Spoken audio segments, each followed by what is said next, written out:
presentación de este estudio de Gloria Camarero Madrid en el cine Pedro Almodóvar por parte de Filmoteca Española.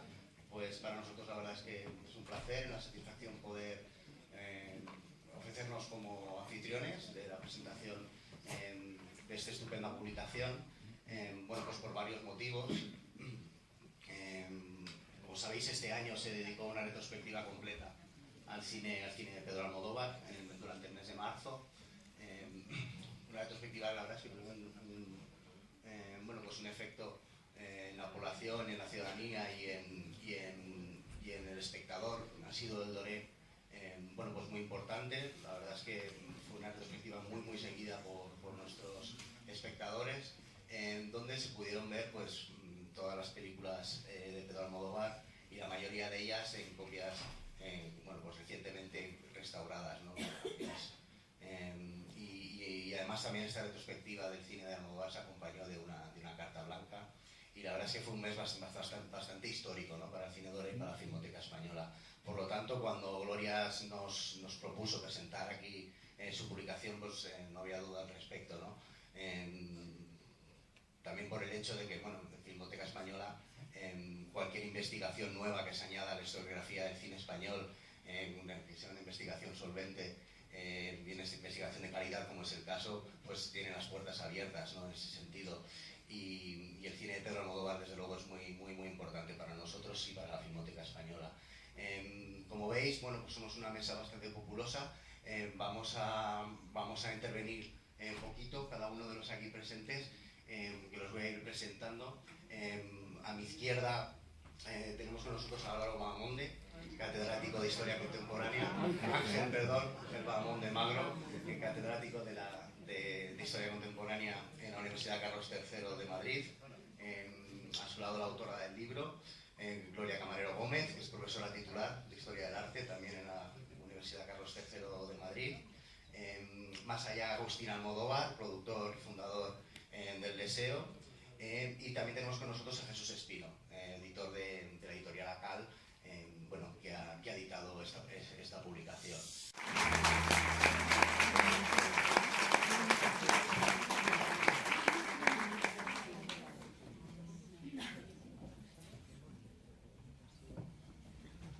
De la editorial ACAL, bueno, para que nos cuentes un poco cómo ha sido todo el proceso, ¿no?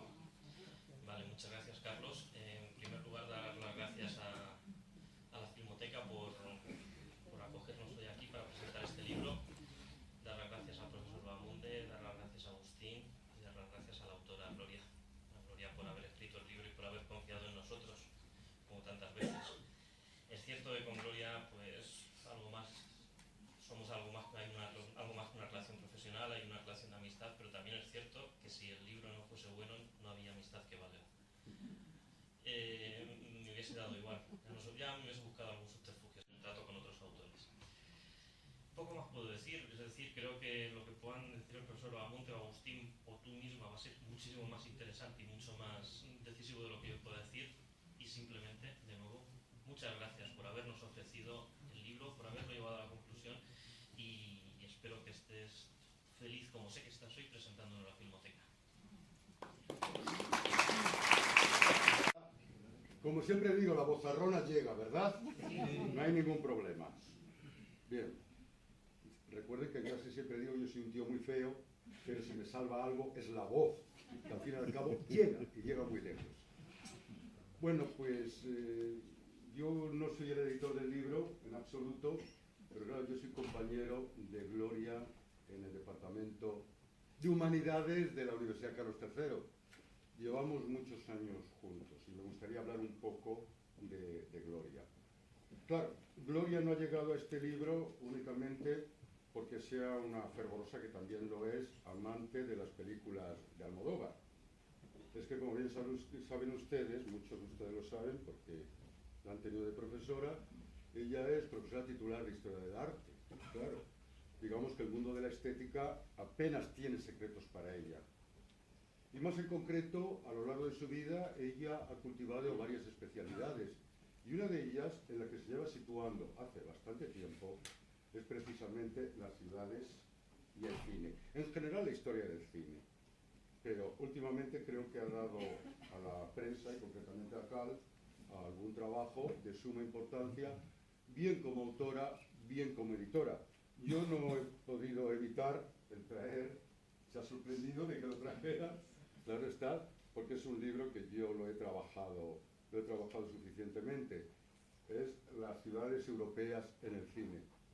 Probablemente sin las ciudades europeas en el cine, sin el conocimiento metodológico de lo que hay que hacer cuando hablamos de la relación entre cine y ciudad, es decir, sin este libro, probablemente este otro tampoco hubiera sido posible. Digamos que en la carrera de nuestra querida Gloria es una especie de crescendo continuado, donde primero se ponen las bases para empezar a hablar de historia del cine, y luego uno busca diversos recovecos, diversos requicios temáticos para seguir desarrollando. Es decir, uno se va especializando. Y ahí, claro, pues ha encontrado una mina de oro, que son las ciudades y el cine. Creo que mis compañeros ya se han referido, evidentemente, a la importancia que tiene la ciudad en el cine contemporáneo. Quizás anteriormente, en las películas del oeste, por ejemplo, no era la ciudad lo que predominaba. Pero efectivamente, cuando estamos hablando de personas, cuando estamos hablando de grupos sociales, cuando estamos hablando de sentimientos, cuando estamos hablando de querencias, cuando estamos hablando de emociones y cuando estamos hablando de realidades sociales diarias, cotidianas o a medio y largo plazo, fundamentalmente estamos hablando de ciudades. La ciudad, todos lo sabemos, es símbolo de la modernidad, siempre lo ha sido. La modernidad siempre va de la ciudad al resto. Y está por excelencia. Y yo diría que es una de las ciudades más abiertas de la Europa occidental, países con los cuales debemos compararnos, claro. No podemos compararnos con Afganistán, evidentemente. Y digo bien, una de las ciudades más abiertas. A la hora de la verdad, nadie es madrileño genéticamente, ni nadie es madrileño por el RH negativo o por el RH positivo. Por establecer una comparación que también Madrid era un protagonista en la obra de Edgar Neville, y es cierto. Es lógico, pues. Claro, si les digo una cosa, estoy plenamente seguro que el historiador dentro de un siglo, nosotros ya no estaremos aquí, ni los más jóvenes tampoco estarán aquí, dentro de un siglo, cuando el historiador quiera historiar los 3 últimos decenios del siglo XX, sobre todo, tendrá que recurrir necesariamente a las películas de Almodóvar, al cine de Almodóvar, porque es una lección de historia, es una lección de los cambios que ha tenido esta ciudad, de los cambios paisajísticos, de los cambios urbanísticos y de los cambios sociales. Imaginen ustedes que era esta ciudad a la altura de 1960 y que es la ciudad simplemente 20 y tantos años después en el mundo pleno de la movida, donde se despiertan nuevos aires de libertad constreñidos por esa oprobiosa dictadura de 40 años. Claro, es eso. Y de pronto descubrimos el sexo de otra manera. Y de pronto descubrimos la propia ciudad de otra manera. Y descubrimos las relaciones de género de otra manera. Y descubrimos las relaciones personales de otra manera. Y nos identificamos con la naturaleza de la ciudad. Porque la ciudad tiene también su naturaleza. Y eso lo sabe captar perfectamente Pedro Almodóvar. Porque es mi compañera y porque le tengo mucho afecto y mucho cariño. Probablemente no seré imparcial, pero sí tengo muy claro hoy en día alguna cuestión al respecto. Vamos a ver, yo distingo en los libros 2 tipos de libros. Lo que yo denomino el libro pasivo y el libro activo. Y me voy a explicar, porque esto no lo vamos a encontrar en ningún manual. El libro pasivo es normalmente, si me permiten el término, el toñazo, con T, el toñazo, donde un autor cierra todos los resquicios sabidos y por haber, de tal manera que el lector no puede penetrar en el libro. Es decir, el libro pasivo es un libro, si me permiten, impenetrable. Luego tenemos el otro tipo de libro, el libro activo. El libro activo es justamente lo contrario. Es un libro abierto. Es un libro donde se puede interactuar. Interactúan el lector y el autor. Lo tengo muy claro. Si yo tuviera que definir este libro, diría, es un libro activo. Y es un libro activo porque permite la interacción. Es un libro activo porque leyéndolo me lleva plenamente a otros mundos, porque es una buena recreación. Claro, esto supone que esté bien escrito, es que el libro está bien escrito. Y esto supone, además, ¿por qué no decirlo? que se acerque, y un libro sobre cine se tiene que acercar necesariamente, algo parecido, creo que voy a ser heterodoxo diciéndolo, casi al mundo de Internet. Es decir, que sea un libro dentro de esa característica de actividad, de interacción, que sea un libro que esté bien ilustrado, que se acerque al mundo de la imagen. Hoy en día, la mayor parte de los libros, y sé que son muy caros de editar, claro que sí, pero ese juego entre la palabra y la imagen es fundamental. Y para mí, una de las virtudes del libro, precisamente, es esa interacción que tiene ella dentro del libro entre la imagen y la documentación, es decir, lo escrito, entre prosa e imagen. Y eso me parece un acierto. Luego, en último término, también diría algo, francamente, para mí es una virtud. 100 páginas. ¡Uy, qué bien! Claro está. Porque últimamente estoy cansadísimo de algo. Y ya lo digo a mis alumnos en tesis doctorales. La tesis doctoral de 1500 páginas. Pero realmente son necesarias 1500 páginas para que usted me explique una tesis, una hipótesis de trabajo desde el punto de vista metodológico, un nudo y un desenlace. Seamos clásicos, caramba. ¿De verdad hacen falta 1500 páginas? ¿Por qué me atormenta usted? Claro, es que la síntesis significa empobrecer el lenguaje. No es el caso, en absoluto, ni mucho menos.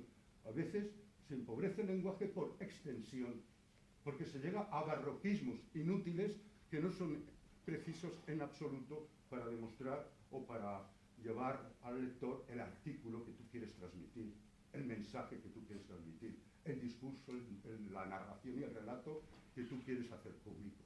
Claro, y esta es otra de las ventajas del libro. Es decir, se lo puede colocar uno prácticamente en el bolsillo y en el metro, claro, los que utilizamos transporte público, y además a horas raras, porque los profesores no tenemos horas puntas, el cine de Almodóvar, van a estar rememorando continuamente los discursos poliédricos. El cine de Almodóvar es poliédrico. Hay no una juxtaposición de discursos, no. Una integración de muchos discursos a lo largo de un filme, a lo largo de una película. Y ustedes leyendo este libro, no tengo ninguna duda, lo van a rememorar. El libro está planteado de una forma bastante sencilla. Ojé en el prólogo, me parece que son 5 o 6 capítulos, ¿no? Exactamente 5 capítulos, digo bien. Y si me permiten, como nadie lo va a hacer, lo voy a hacer yo. Me quito las gafas porque si no, no veo. Hay un prólogo, vale, pasemos del prólogo porque no vamos a hablar del prologuista, claro, vamos a hablar de la autora. Los muchos Madrid del Madrid de Almodóvar, dense cuenta la intencionalidad del título del capítulo. Los muchos Madrid, poliédrico, efectivamente. Pero los muchos Madrid, ¿saben ustedes una cosa? Yo les recomiendo, y como historiador, es una de mis facetas, no la única, historiador urbano, historiador social de la ciudad mejor, sí, yo les recomiendo que hagan un esfuerzo y vean casi toda la filmografía de Almodóvar y luego métase en el libro, porque yo creo que Almodóvar merece una visión completa, sobre todo a la hora de lo que se ha comentado ya y que yo también quiero señalar aquí, cómo se van marcando las transformaciones de esta ciudad, en positivo, en negativo. Me decía alguien del Colegio de Arquitectos, decía, Ángel, en Madrid tenemos la suerte de tener una de las ciudades en este sentido más peculiares de Europa. Es un auténtico museo vivo de arquitectura contemporánea. Lo es. Por encima de París, fíjense ustedes lo que digo, que es una ciudad mucho más clásica, por encima de Londres. Aquí, salvo el modernismo, que francamente apenas llegó, como no sea en la plaza de Matute, en el antiguo edificio del Imparcial, o como no sea en el edificio de la Sociedad de Autores, prácticamente no llegó. 2, las viviendas. 3, los lugares de ocio y comercio. 4, los espacios comunes, lugares y edificios públicos, calles y plazas. 5, el Madrid de ida y vuelta. Claro está, el Madrid de ida y vuelta. La ciudad como protagonista, y esto es lo que ha hecho Gloria. La felicito y les felicito a ustedes porque lo van a pasar muy bien leyendo este libro. Gracias. Bueno, seguro que Agustín Almodóvar nos puede ese concepto que tenía de la ciudad antes de conocerla, ¿no? Porque no hay que olvidar que evidentemente Pedro Almodóvar no es de Madrid, aunque es un hijo adoptivo de Madrid que ha retratado a Madrid como ningún Creo que llegó a la ciudad muy joven, ¿no? Con 16, 17 años. ¿Cómo se imaginaba él desde Ciudad Real, desde Calzada de Calatrava, qué era la ciudad de Madrid? Y cómo de alguna forma esa visión poética o romántica que podía tener la ciudad luego se la ha ido trasladando a las películas. Hola. Como una de esas ilustraciones de las enciclopedias que tanto me gustaban. Creí que vivir en Madrid era algo así como vivir en los decorados de la emperatriz Sisi. Entonces nos indica un poco hasta qué punto Pedro mitificaba el Madrid antes de venir a Madrid, ¿no? Pedro llegó, como muy bien dices, con 16 o 17 años, llegaba de provincias, había estado interno estudiando en Cáceres, y yo creo que sobre todo para Pedro Madrid lo que significaba era la libertad, como muy bien ha dicho antes el profesor. Madrid es una ciudad abierta, una ciudad que no te pide de dónde vienes y que te abre los brazos y que se muestra viva y transparente para que la descubras y para que puedas desarrollarte o perderte también si quieres, ¿no? Porque a veces también los destinos de la gente son complicados, ¿no? Y yo creo que Pedro inmediatamente se integró en esa ciudad, que era una ciudad ya del tardofranquismo, del final de los 60, muy activa precisamente en los entornos de la Plaza Santa Ana, y donde y el rastro también era muy importante, ¿no? Porque eran lugares también de encuentro y de intercambio de la gente inquieta que ya no se resignaba a que en España no se pudiera tener acceso a, pues incluso a música o a libros o a cultura contemporánea como era el momento, ¿no? Como historiador me encanta oírlo, ¿no? De un profesor, el valor que tiene histórico el cine, ¿no? El valor subjetivo que tiene el cine sin pretender controlar la realidad, porque Pedro, como gran seguidor de Hitchcock, que es, Pedro idealiza la realidad. La realidad está ahí, todos tenemos acceso, pero el cine de un artista tiene que distinguirse también por esa idealización, por esa estilización de esa realidad, ¿no? Hasta el punto de, por ejemplo, Mujeres, algo de ataque nervios, de inventarnos las vistas desde una terraza. Nosotros queríamos originalmente rodar desde uno de nuestros edificios favoritos de Madrid, que es el Bellas Artes, y ese trozo de la calle de Alcalá, que para mí es la mejor arquitectura de la ciudad, pero era imposible porque parece ser que la cúpula no soportaba el peso de un rodaje, y entonces dijimos, bueno, no vamos a rodar en el Bellas Artes, pero sí vamos a improvisar las vistas, y entonces el forillo que vemos, el fondo fotográfico, corresponden con las vistas precisamente desde el Bellas Artes. De hecho, hace poco, una visita de unos ingleses, nos fuimos a la terraza, porque ahora ya sí se puede visitar, para ponernos en el punto que se veía desde el ático de Pepa, en el barrio de Ventas. Y nuestra calle, yo voy por la acera y adiós Agustín, hola Agustín, ¿cómo estás? ¿Te has operado? Sí, el frutero, y es absolutamente, la relación que tenemos con el barrio es absolutamente de un pueblo estando en el corazón de una gran urbe muy viva, muy activa y muy energética, que eso yo creo que es lo que nos gusta a todos de las ciudades, la vitalidad, ¿no? Lo que transcurre, lo que ocurre, la energía humana que entra, que llega, la gente que estudia, la gente que viene a crear, todo eso.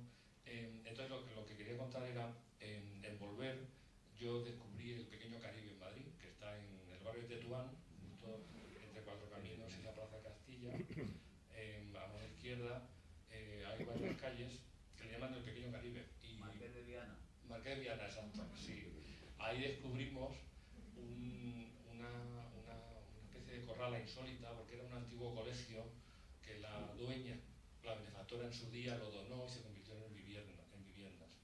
Y una escena importantísima en la película, que es la confesión de Carmen Maura a Penélope, se hace en una pequeña cancha de baloncesto, que está muy bien la foto aquí reproducida, ¿no? Pues todo ese Madrid lo recorrí de la mano de una profesión que yo no sabía que existía, de un mediador social, que son figuras municipales en barrios para evitar que haya tensión, digamos, por ejemplo, en este barrio hay muchos dominicanos y también muchos magrebíes, para detectar antes de tiempo de que pueda haber tensiones y enfrentamientos. Existen estas figuras de mediadores sociales que la verdad que ciertamente es algo que uno no se podía imaginar, que dentro de una ciudad hubiera esta especie de persona de paz para evitar conflictos, ¿no? Personas que están muy relacionadas con todas las comunidades de vecinos, asociaciones vecinales, ¿no? la verdad que fue maravilloso, tan cerca de todos los sitios. Yo de mi oficina ahí tardo 10 minutos en un taxi, ¿no? Saber que eso está ahí y que lo cuentas en tu película y que el que quiera ir a ver ese barrio sigue intacto, sigue intacto, es muy importante. No es lo más, pero sí es muy importante. Entonces, que un libro que habla de algo visual tenga una buena expresión, que no siempre ocurre así, que a veces por cuestiones económicas no hay suficientes realmente recursos, ¿no? Entonces, bueno, pues yo quería, para terminar, sobre todo dar las gracias a Gloria, felicitarla a todos ustedes, decirles que todo lo que aparece aquí es absolutamente cierto y comprobado. Y bueno, que animo también, que les animo a los profesores a que sigan interesándose y que sigan relacionando el cine y la historia y el cine con lo que nos pasa y con lo que nos ocurre. Yo creo que el cine es muy expresivo. La verdad es que cualquier paseo por la ciudad de Madrid uno puede ir identificando, vaya donde vaya, algún lugar en concreto de las películas de Almodóvar. Los tentáculos del cine Almodóvar por la ciudad de Madrid son muy largos y casi muchos lados, y de hecho en el libro hay reproducidos, creo que son 3 mapas, ¿no? donde esa interacción de la que hablaba el profesor pues, es posible con el lector, ¿no? de ir recorriendo esos puntos donde ha ido situando sus historias, ¿no? Hablabas de Julieta. Yo vivo en la calle donde atropellan a Julieta, ¿no? Entonces ya desde que vi Julieta no puedo pasear por mi calle sin pensar en este paseo de Cebra, es donde sufría Julieta el atropello, ¿no? Y el polideportivo que hay enfrente del Parque Eva Perón, ¿no? Donde transcurre también la reunión con la amiga, con Michel Jenner, ¿no? Y la verdad es que cualquier barrio donde vayas, ¿no? Cualquier sitio siempre encuentras algo que lo puedas asociar, ¿no? Y sobre todo el motor, ¿no? De que estemos todos aquí. Gloria Camarero, muchas gracias. Muchas gracias por esta investigación, por este libro. Y nada, cuéntanos. Muchas gracias.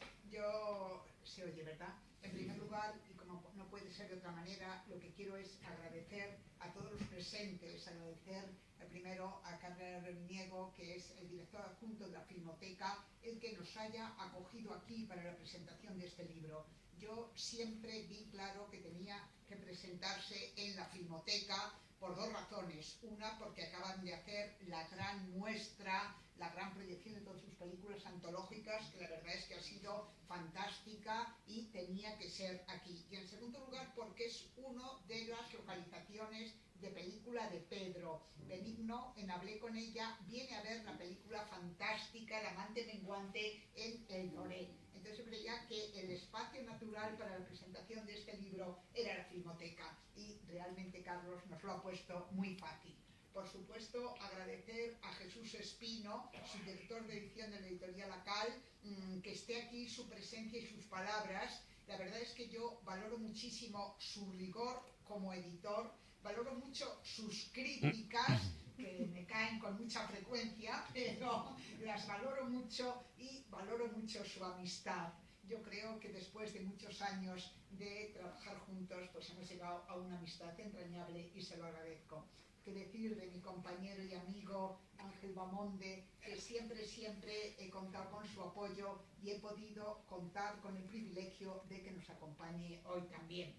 Y bueno, y de Agustín, muchísimas gracias por estar aquí, Agustín Almodóvar, y muchísimas gracias por todo lo que me ha ayudado a lo largo de la redacción de este libro. Me ha ayudado él, me ha ayudado el Deseo, y me ha ayudado Diego Pajoro Almodóvar, que ha venido por aquí y que han ido respondiendo a todas las preguntas que les he ido haciendo. Yo comprendo que soy muy pesada, y me han ido respondiendo con una delicadeza y con una paciencia infinita. Hay una realidad: sin ellos y sin el cine de Pedro Almodóvar no habría libro. Por lo tanto, a ellos mi agradecimiento de verdad, ¿no? Me es muy difícil, y lo comentaba con algunos de vosotros, Juan, y por supuesto, muchísimas gracias a todos los que estáis aquí, que siempre nos dais calor y nos encontramos cobijados por vosotros en cualquier evento de esta naturaleza, y yo lo agradezco de corazón. ¿Qué es lo que me ha llevado a mí a hacer este libro de Almodóvar? Me es muy difícil, y lo comentaba con algunos de vosotros, hablar del trabajo de uno, hablar de lo que uno hace me es muy difícil, ¿no? Me da como mucho pudor. Pero es verdad que cuando escribo lo que me gustaría leer. Y cuando en este libro, es un libro que a mí me gusta, no solo como autora, sino como lectora. O sea, me gusta este libro. A mí me gusta mucho el cine de Pedro Almodóvar. Me gusta, lo disfruto muchísimo, me ha hecho pasar y me sigue haciendo pasar ratos buenísimos y soy una auténtica fan de la aportación que él ha hecho a la historia del cine. No sé quién me decía el otro día, ¿cuántas veces has visto las películas? Bueno, infinitas, me sé los guiones de memoria, pero lo he disfrutado muchísimo, o sea, lo he hecho de verdad por puro placer. Y también me gusta esta ciudad de Madrid, en la que he nacido y en la que hace muchos años que estoy viviendo. O sea que el libro es producto de estas dos pasiones. He puesto mucha dedicación y le he puesto mucha ilusión y mucho cariño, ¿no? Y eso yo creo que es algo que yo he querido transmitir, ¿no? ¿Qué es lo que yo he pretendido colocar en el libro, ¿no? Vamos a ver, en el prólogo, que lo hace Jean-Claude Seguin, que es un gran especialista en el cine de Pedro Almodóvar, él es profesor emérito de la Universidad de Lyon, ha dirigido también el Instituto Lumière en Lyon. Él dice en el prólogo que el libro es una mezcla de itinerarios físicos e itinerarios conceptuales. Puede ser verdad en lo siguiente, el libro es verdad que hace un itinerario físico, aporto una serie de planos que os presentaba ahora Carlos, pero yo no he querido que sea una guía turística de Madrid. Eso lo tenía claro, no quería que fuera una guía turística de Madrid, sino que insistiera más en el itinerario conceptual y me dijera qué sentido o qué simbolismo tiene Madrid en el cine de Pedro Almodóvar. Eso es a donde yo he querido llegar. O sea que de esa parte que dice Jean-Claude, física existe, pero yo he buscado más el concepto, el sentido, el significado, ¿no? Y cómo el cine a la larga nos crea miradas, y es verdad lo que decía Carlos, cuando vamos por Madrid recordamos esta localización o esta otra localización, ¿no? Y en ese valor conceptual, ¿qué significa Madrid para el cine de Pedro Almodóvar? Yo creo que hay una versión que además lo ha leído Agustín, esa primera frase casi autobiográfica. Yo creo que los lugares en los que Madrid filma son lugares que él ha vivido, que él ha conocido, bares, garitos en los que él se ha divertido.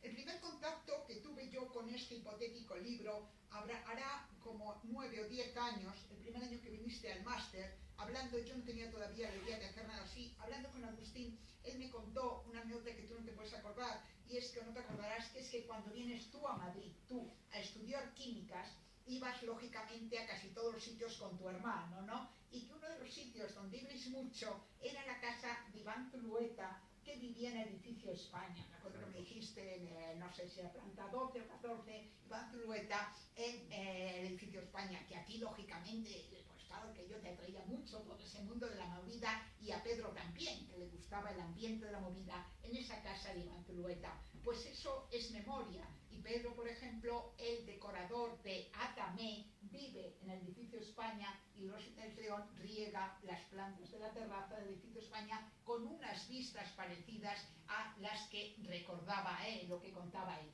O sea que yo he buscado un poco cómo son espacios que no le son ajenos, que son espacios de memoria, por eso los hace suyos y por eso tiene tanta autenticidad al transmitirlos y al ponerlos en valor. Pocas veces, sobre todo garitos, bares de copas, pocas veces son decorados de estudio, son decorados reales. El chicote que lo hemos visto, pues el chicote de la Gran Vía, el tablao, el Villarrosa es el Villarrosa de la Plaza de Santana, el Bobia del Rastro, ¿no? O sea que son solamente, creo que es, en un caso, es el restaurante que monta monta Penélope Cruz en Volver, en Vallecas, que fue un decorado. Se llamaba el restaurante Asador Emilio. Luego creo que hubo un movimiento de que la gente de Vallecas no quería que se desmontara, querían quedárselo, pero se desmontó. Incluso había gente que quería quedárselo y quedárselo como restaurante, ¿no? Pero es lo excepcional, porque realmente son los lugares, ¿no? La farmacia Saló de Atamé, de esos días de calor de agosto. En uno de esos momentos van a una farmacia que tú haces un cameo y les atiendes a Victoria Abril y a Antonio Banderas, y es una farmacia que está en López de Rueda, casi esquina a la calle Alcalá, porque en aquel momento Pedro vivía o estaba viviendo o había vivido justo enfrente de la calle López de Rueda, de la dueña de aquella farmacéutica. Y bueno, pues digo que es un contacto, que es algo vinculado a memoria, vinculado a la autobiografía. Eso me parece que es importante y creo que eso se nota. Segunda idea que yo creo que se pone de manifiesto, lo que habían dicho aquí todos, ¿no? Como no es un escenario, no es un decorado, sino que la ciudad es el espejo donde se reflejan los sentimientos de los personajes y sus diferencias sociales y sus diferencias ideológicas y sus diferencias culturales. Bueno, pues hemos visto, Gloria, que viene un piso que no podíais ni firmar porque eran 40 metros cuadrados en La Concepción. Sin embargo, Pepa, Mujeres al borde de un ataque de nervios, tiene un piso suntuoso en la calle Montalbán, ¿no? Amanda Gris vive en pleno barrio de Los Austrias, muy cerquita de lo que era una casa real, muy cerca de lo que es San Francisco el Grande. Bueno, personajes distintos que habitan en Madrid, distintos, ¿no? En tercer lugar, un punto que me parece muy, muy interesante, que también se ha dicho aquí, es cómo la ciudad cambia. Es decir, yo creo que el cine de Almodóvar puede tener muchísimos matices, pero hay uno que es testimonio de una realidad, ¿no? Es un documento histórico para generaciones futuras ver cómo era aquella ciudad y qué es lo que hacían los madrileños en agosto, que ahora, 26 años después, hacen otra cosa. Yo creo que es testimonio, un testimonio histórico de lo que es una ciudad. Evidentemente, de Lucy Pepi a Julieta pasan 26 años. Ha cambiado el cine y ha cambiado la ciudad, ¿no? Seguro, aquí lo han dicho, lo ha dicho Jesús, que le da cierta nostalgia. Seguro que la ciudad del Madrid de los años 80 y 90 era una ciudad más abierta, más alegre, más acogedora al que llega de fuera, ¿no? Yo creo que el Madrid actual es más, bueno, es menos solidario y un poco más agresivo a veces con el otro, ¿no? Yo creo que ese cambio, aunque no nos gustaría, sería un poco ingenuo negarlo, ¿no? Porque es también un Madrid, por ejemplo, Julieta es una película a lo mejor más intimista, más de puertas adentro, donde no hay localizaciones muy llamativas de Madrid. Está la que tú decías, Cuando estás sola, que es una localización, en Alonso Martínez está la del Parque de Eva Perón, pero es una película más de puertas adentro que, por ejemplo, Lucio o otras películas. O sea, que ha cambiado en su forma de hacer y ha cambiado también, lógicamente, el concepto de ciudad. No porque muchos sitios ya no existen, el Manila de la Gran Vía que aparece en La Ley del Deseo no está, el Bobia no está, en fin, en muchos sitios que no están, pero no tanto por los espacios que ya no existen y que también son documento histórico, sino por el concepto de ciudad, cómo ha ido cambiando. Yo creo que a través del cine de él podemos aprender muchísimo de esta ciudad, de cómo cambia, digo, esa ciudad vinculada a la memoria y vinculada al testimonio. Esto es a grandes rasgos lo que yo he pretendido hacer, con mucho cariño, y también me lo he pasado muy bien. La verdad que lo he disfrutado muchísimo y estoy, bueno, muy contenta, y os espero que os guste y lo disfrutéis tanto como lo he podido disfrutar yo. Muchas gracias, de verdad, y no sé si... 15 minutos como tarde tendremos que abandonar la sala, pero tenemos tiempo si alguien quiere hacer alguna pregunta para un par de cuestiones o tres. Si alguien quiere plantear alguna cuestión, que levante la mano. Mira, yo solo quería decir en relación con los cambios que se han señalado en Madrid, que a mí me parece que no son específicos de esta ciudad, son generales en todas las grandes ciudades. Sección doble en el centro, en el Cartier Latin. Aquí es imposible. ¿Y por qué hay un cine que tú puedes ir a ver una película de la Nouvelle Vague? Pues porque el municipio de París ayuda ayuda al empresario para que la sala siga viva, porque hay un concepto de lo que proporciona esa sala abierta, no es dejar la ciudad a la demanda del turismo exterior y al low cost, que es lo que en este momento es Madrid, ¿no? Madrid en este momento es pues, una ciudad de tiendas de low cost, con turismo de bajo coste a todo trapo, porque no hay una sensibilidad también, digamos, a ver, los franceses son chauvinistas, pero yo ojalá que también fuéramos un poco chauvinistas, ¿no? En ese sentido, ¿no? De aquellos espacios que lo que están dando es vida y vida a los barrios, se fuera consciente de eso, no solamente es mantener la fachada, sino también mantener la vida que se genera en ciertos entornos y que tienen que ver con espacios culturales, como pueden ser los cines y los teatros, ¿no? Yo creo que aquí somos un poquito más relajados en ese sentido de dejar hacer, ¿no? Yo me quedo más con lo de París para unas cosas y con las de Madrid. Yo voy a vivir siempre en Madrid, lo tengo clarísimo, ¿eh? Pero me da envidia sana que haya de pronto, que el municipio considere y que el urbanismo también considere el tipo de vida que se lleva en los barrios tiene que ver con los establecimientos, con los espacios culturales, ¿no? Y va en serio. En la República vecina está muy claro que el sentido de lo público se mantiene. Aquí nos lo han matado paso a paso en los últimos, sobre todo en los últimos 15 años, está muy claro. Hay una determinada ideología que es contraria a todo esto. Bueno, es nuestra historia. Y esa peculiaridad, efectivamente, es Madrid. Yo he vivido muchos años en París. Y eso siempre me ha llamado la atención de la República vecina. Digo la República porque ellos siempre dicen la República para referirse a su país.